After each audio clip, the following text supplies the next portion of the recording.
phase 1 in my Macintosh 2SI journey is going to be dealing with this power supply, which needs capacitors. I'm telling you, this is a pretty big pain to take apart. And you can see there, again, need for capacitors pretty obviated. Look at that. Unfortunately, it looks like they've used this case as a heatsink for one of the transistors, so that's a little irritating. I wish they didn't do that, because it means that I might have to apply more thermal interface material to this before I put it away, and I probably should anyway. But maybe it'll be fine. At least it's not a friggin' mica insulator like I've seen in some hi-fi gear. But yeah, that's a real pain to get to that, because it's right where all this bundle of wires is, and that screw head was rusted completely. I don't know where the screw actually went. I might have just thrown it straight in the garbage. But check out this board. This might be a write-off. Look at the edge of that. That's all capacitor piss. All that brown junk.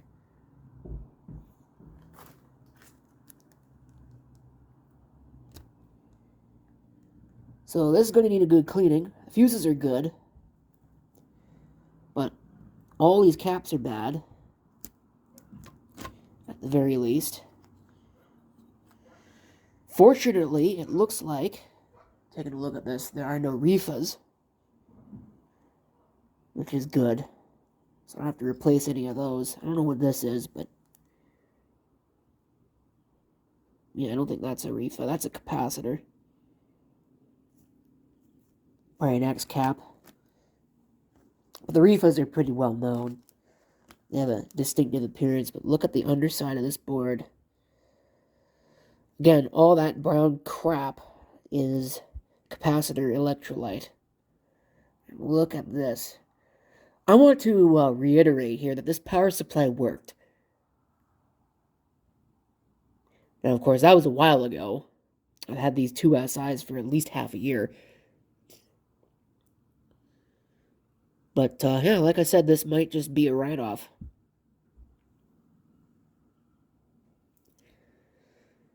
Because it looks like, it actually honestly looks like the board has started to separate. And it smells like burnt electronics, too. I feel like that's worth pointing out. But the screw is right there. So, yeah.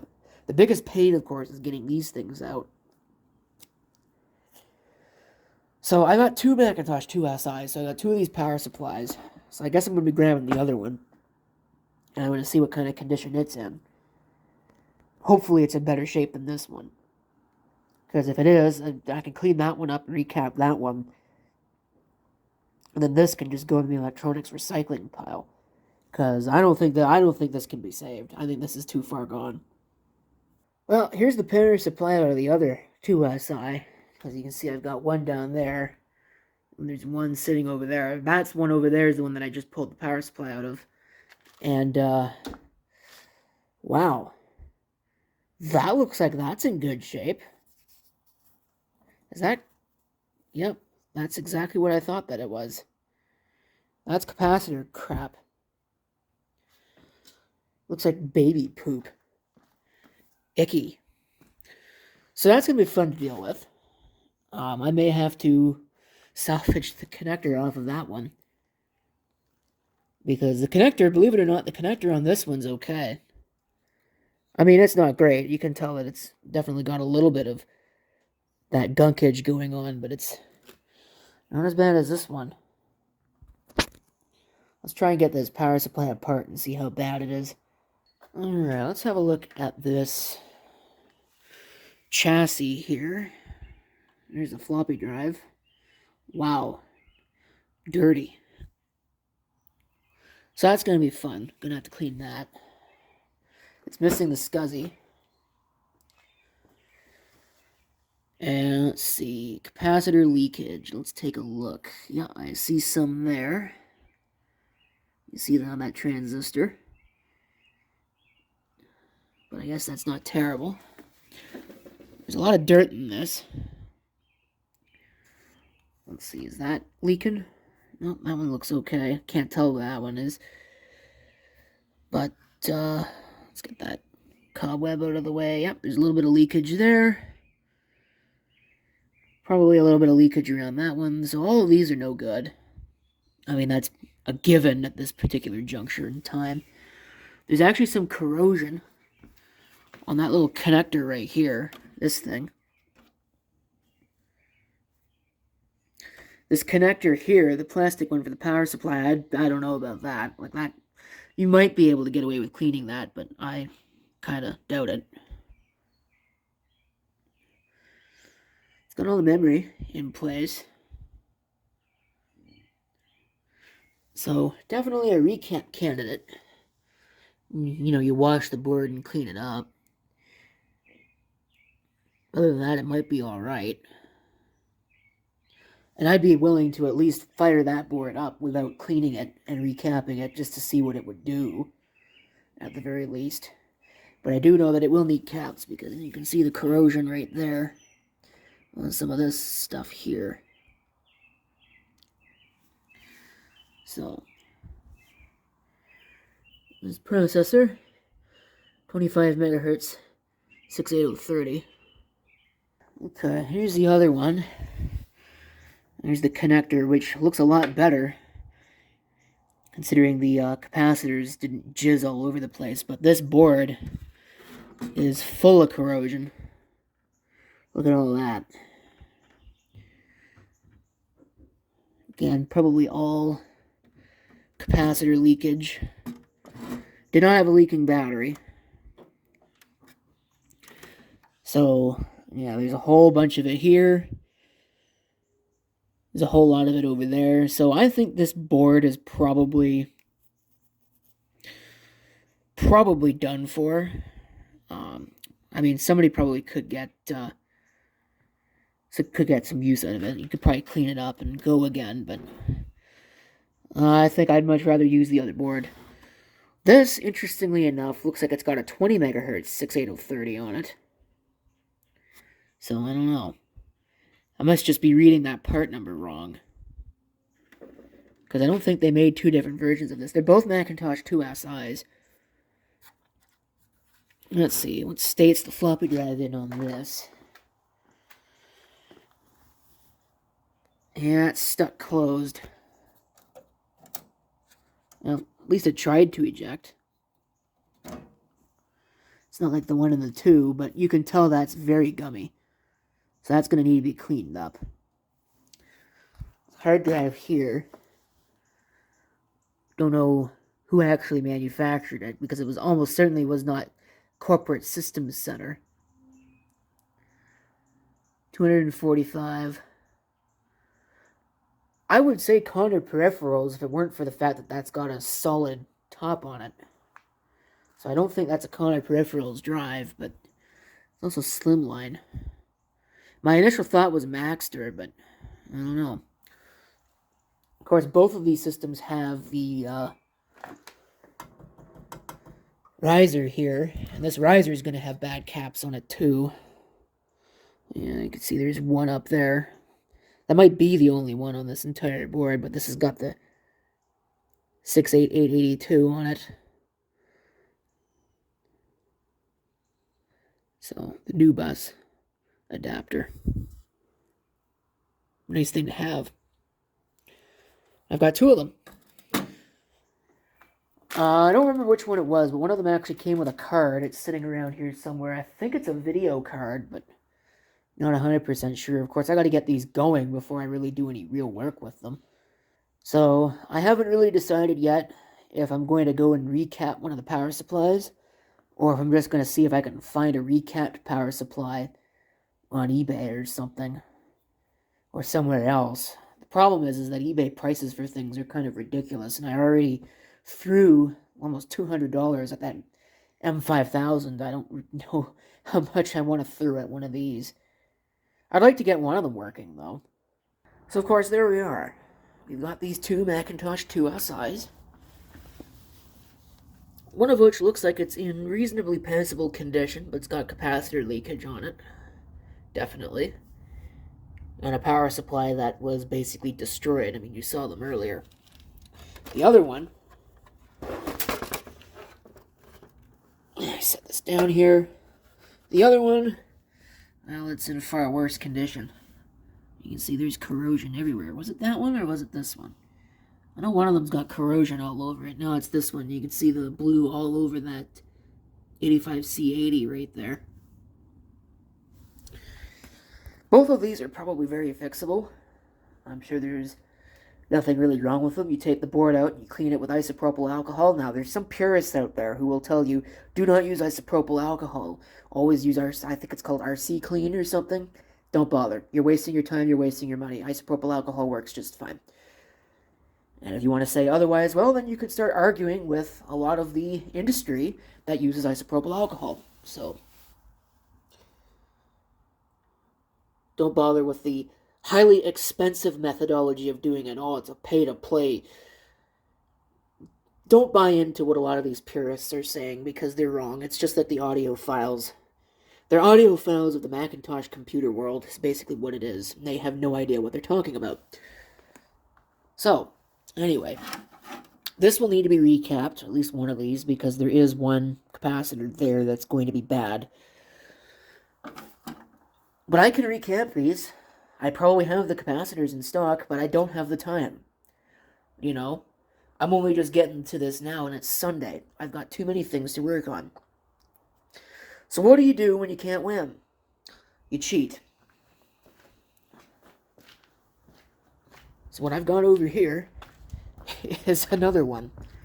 There's a third example of the species. It came with this. I have no idea what this is, but it's there. This is not in great condition, but I mean, I've certainly seen worse. It's probably middle of the road between the two that I've got. But this is, allegedly anyway, recapped Macintosh 2SI. Let me get the cover off. Alright, here is the inside of the recapped beast. Now, I don't know if the floppy drive was done or not. I mean, I don't think it was recapped. Those look like original caps to me, but it looks clean. They don't usually look that clean, but that doesn't really mean anything. I'll have to test it and see if it takes a disc. They left me the drive cage. That was nice of them. But I'm probably going to just take the hard drive out of the other one. Hard drive and cabling. Taking a look at this board, it looks like they used ceramic capacitors. So that's nice to see. And it looks like it was cleaned.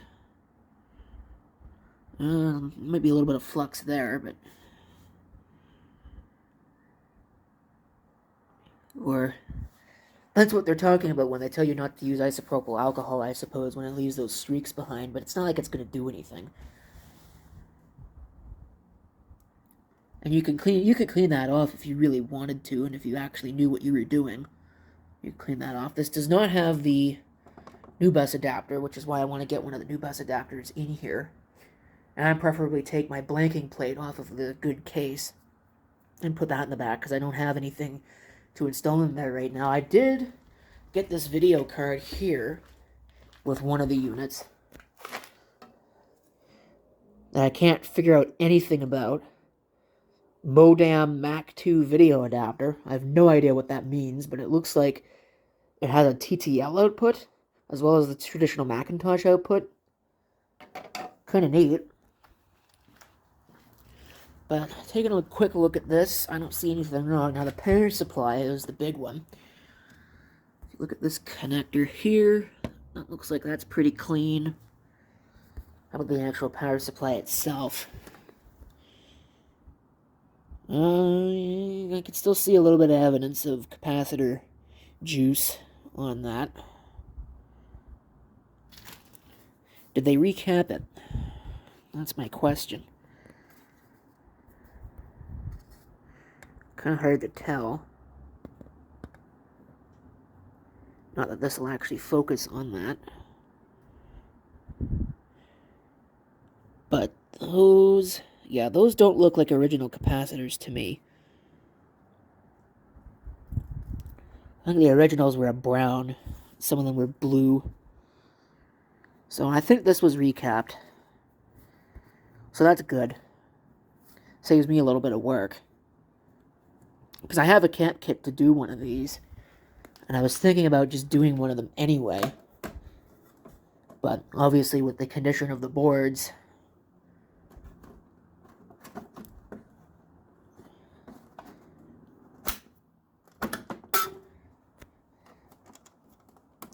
where is that? So let me swap out the hard drive, and then we'll power this thing up and see if it works. Okay, let's put that together. See on the back here, there's a port for an external floppy, which is kind of interesting because earlier Macintosh 2s didn't have that.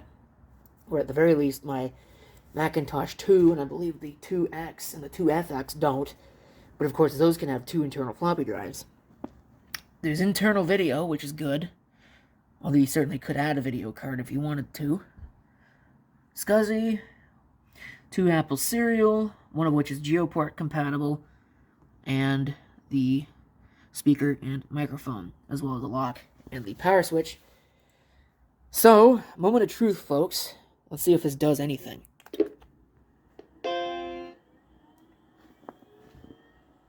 That's a Maxter hard drive. And apparently, the monitor does not like that video output. Alright, I'm going to have to grab a different dip switch adapter. Or adjust it.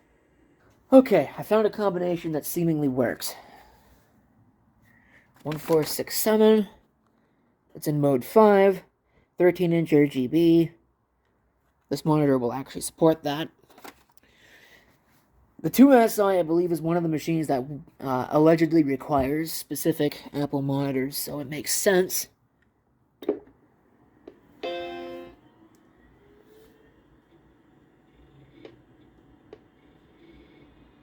That hard drive didn't like that.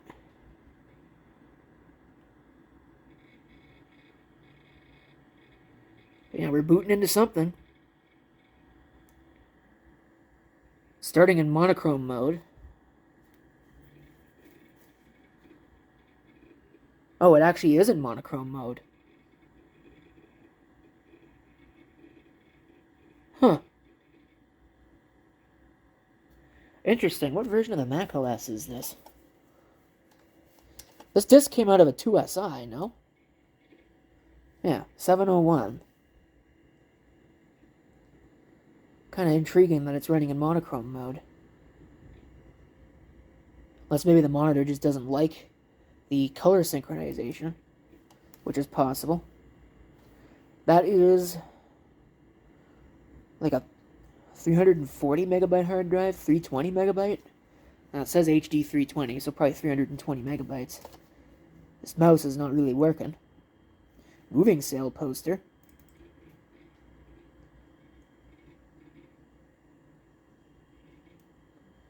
Wonder how this will work in monochrome mode. Oops.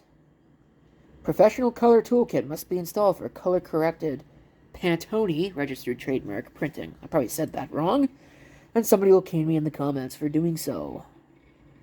Operating under the very bold and incorrect assumption that I actually care. This is probably going to look really weird being in monochrome.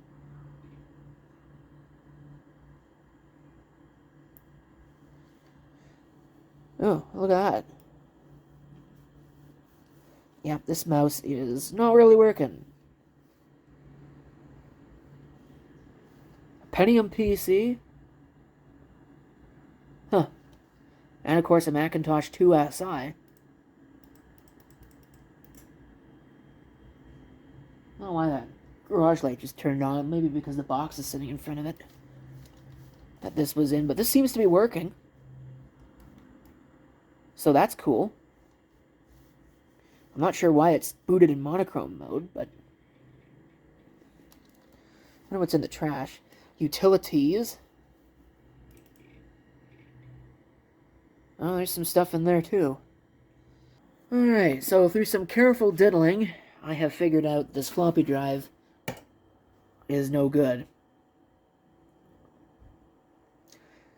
So, that's going to need some work. I'm going to have to fix that before I can reload the operating system.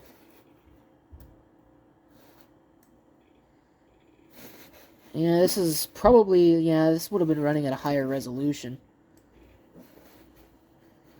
So let's see. There's 10 items, but half of them are off the screen.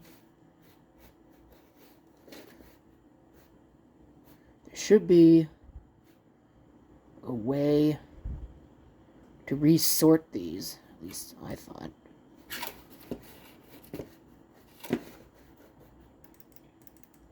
Oh, it's got Virax on it. Antivirus.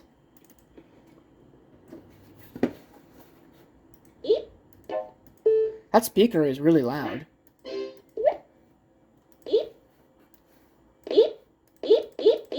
Wonder how loud the chime is with it set like that. Yeah, not much louder. Like I said, though, I'm not really sure why this is booting in monochrome mode. It's a little interesting. I wonder if I could... Yeah, no, the VGA didn't work. I don't want to set this to portrait because it's not a portrait monitor.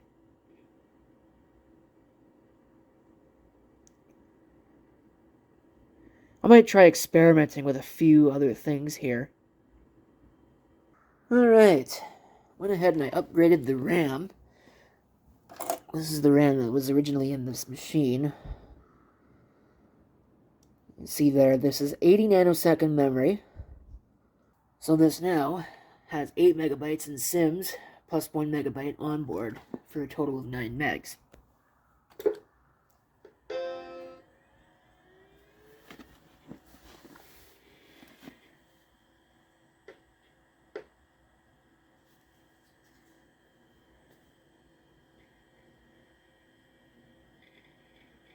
So you can see it takes a little bit longer to boot, because it's got to test that memory.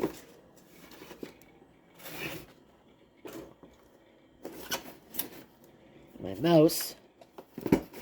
There we go.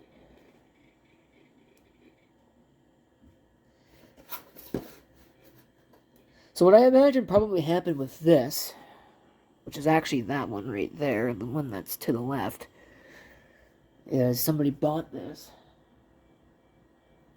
at a garage sale and then flipped it on eBay. You can see the memory there. 9216K. So about 9 megabytes. It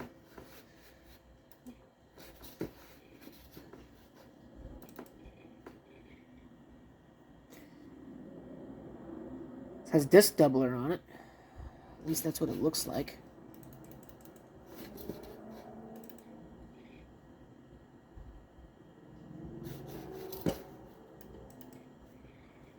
I don't know if it was actually loaded. I don't think it was loaded. It's got Word on it.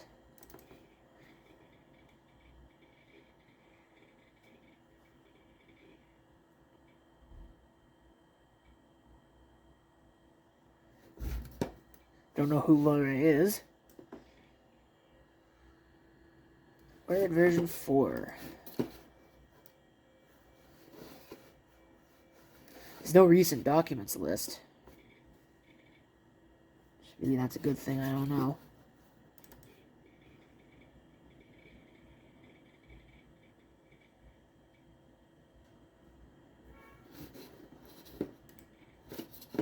That looks like a breakup letter. That's not good.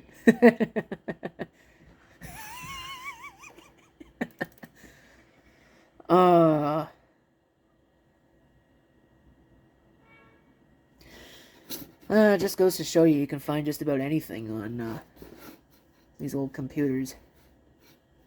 See what the RAM usage is like right now. Not bad. It doesn't use up too much. Oh, man. I wish these would get out of the way. I want to look at some stuff on the desktop. There's a temp. And there's this, which is still that Cricut Draw program. She's probably going to complain at me. And I don't really care.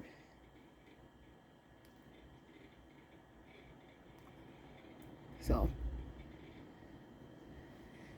interesting stuff.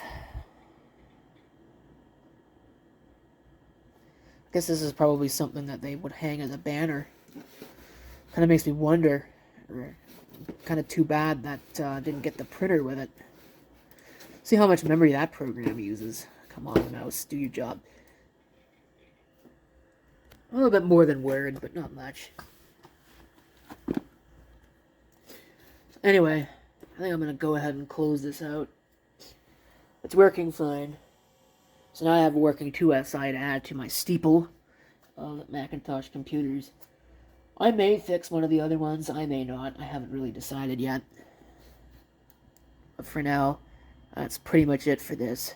Thanks for watching, and if you have any comments, feel free to leave them below.